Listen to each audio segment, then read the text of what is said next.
ಸರ್ಕಾರಿ ಶಾಲೆಗಾಗಿ 800 ವರ್ಷ ಹಳೆಯ ಕಾಕತೀಯ ಕಾಲದ ದೇಗುಲ ಧ್ವಂಸ. ವಾರಂಗಲ್ನಲ್ಲಿ ಸಾರ್ವಜನಿಕರ ಭಾರೀ ಆಕ್ರೋಶ. ಜಿಲ್ಲೆಯ ಖಾನಾಪುರ ಮಂಡಲದ ಅಶೋಕನಗರದಲ್ಲಿ ಶಾಲಾ ನಿರ್ಮಾಣಕ್ಕಾಗಿ ದೇವಾಲಯವನ್ನು ನೆಲಸಮಗೊಳಿಸಲಾಗಿದ್ದು, ಈ ಬಗ್ಗೆ ವಕೀಲ ರಾಮರಾವ್ ಇಮ್ಮನೇನಿಯವರು ರಾಷ್ಟ್ರೀಯ ಸ್ಮಾರಕಗಳ ಪ್ರಾಧಿಕಾರಕ್ಕೆ ದೂರು ನೀಡಿದ್ದಾರೆ. ಪುರಾತತ್ವ ಇಲಾಖೆಯ ಅನುಮೋದನೆ ಪಡೆಯದೆ ಸ್ಮಾರಕ ಧ್ವಂಸಗೊಳಿಸಿದ ಅಧಿಕಾರಿಗಳ ವಿರುದ್ಧ ತೆಲಂಗಾಣ ಪರಂಪರೆ ಕಾಯ್ದೆಯಡಿ ಕಾನೂನು ಕ್ರಮ ಜರುಗಿಸಬೇಕು ಎಂದು ದೂರಿನಲ್ಲಿ ಕೋರಲಾಗಿದೆ.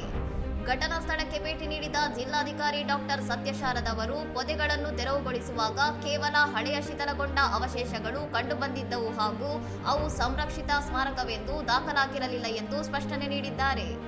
టెంపుల్ ఇష్యూ కంటే కూడా this is heritage. So actual గా మన హెరిటేజ్ ని ప్రొటెక్ట్ చేయాల్సిన బాధ్యత దీనిని ఆర్కియాలజీ దానిలోకి మనం తీసుకుంటాం.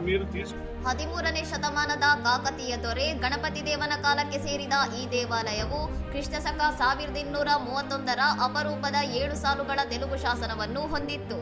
ಸಾರ್ವಜನಿಕರ ವಿರೋಧದ ಹಿನ್ನೆಲೆಯಲ್ಲಿ ಅದೇ ಸ್ಥಳದಲ್ಲಿ ದೇವಸ್ಥಾನವನ್ನು ಮರುನಿರ್ಮಾಣ ಮಾಡಿಕೊಡುವುದಾಗಿ ಜಿಲ್ಲಾಧಿಕಾರಿಗಳು ಮತ್ತು ಶಾಸಕ ದೊಂತಿ ಮಾಧವರೆಡ್ಡಿ ಭರವಸೆ ನೀಡಿದ್ದಾರೆ. ಇನ್ನಷ್ಟು ಸುದ್ದಿಗಳಿಗಾಗಿ ನೋಡ್ತಾ ಇರಿ ಸೌರಂ ಟಿವಿ.